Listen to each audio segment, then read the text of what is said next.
Bilawal Bhutto Zardari is a former foreign minister of Pakistan and chairman of the Pakistan People's Party, and he joins us now. Good day to you. Thank you so much for your time. Are you hearing of any signs of a breakthrough so far? Thank you so much. Well, the biggest breakthrough is that we have a ceasefire in place. We have both warring parties here in Islamabad ready to negotiate. After 6 weeks of a conflict that we saw had a huge cost in terms of human life, but also the economic cost that was felt all over the world. So those are the best signs so far. That diplomacy is being successful, and diplomacy is really, dialogue and diplomacy are really the only true path to peace and stability in the region. Yeah, I mean, these talks in themselves are hugely historic and significant. Are you hearing any confirmation that Iran and US are actually face-to-face talking directly, or are we still at the sort of shuttle diplomacy stage? I think that the very fact that both high-powered delegations are already in Islamabad suggests that those negotiations are very much taking place and going. As to the exact configurations of those negotiations and where across the sort of negotiating table everybody is sitting, that I'm not exactly aware, but I am confident that the dialogue is taking place.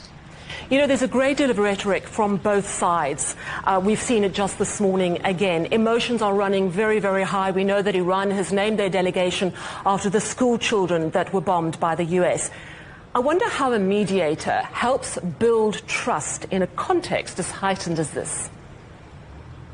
I think that there clearly is already quite a significant degree of trust in Pakistan, both from Iran and from the United States. Again, the biggest proof of that being the fact that they're both here having these conversations. Beyond that, the confidence-building measures really need to be from both sides and between the two warring parties in order for us to achieve a middle ground towards a more permanent peace.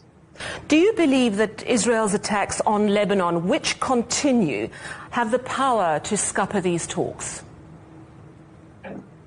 I think that there are many challenges in any negotiations, in any dialogue. If we were negotiating a trade treaty, there would be many challenges and negotiations that could complicate any aspect of diplomacy, not least one with the context of the current with the context that is surrounding the current peace talks in Islam. But there are many complicated factors, one of which at least was the strikes from Israel in Lebanon, given that the 10 points provided by Iran that were subsequently endorsed by President Trump that were to form the basis of these talks did include the country of Lebanon as part of the ceasefire.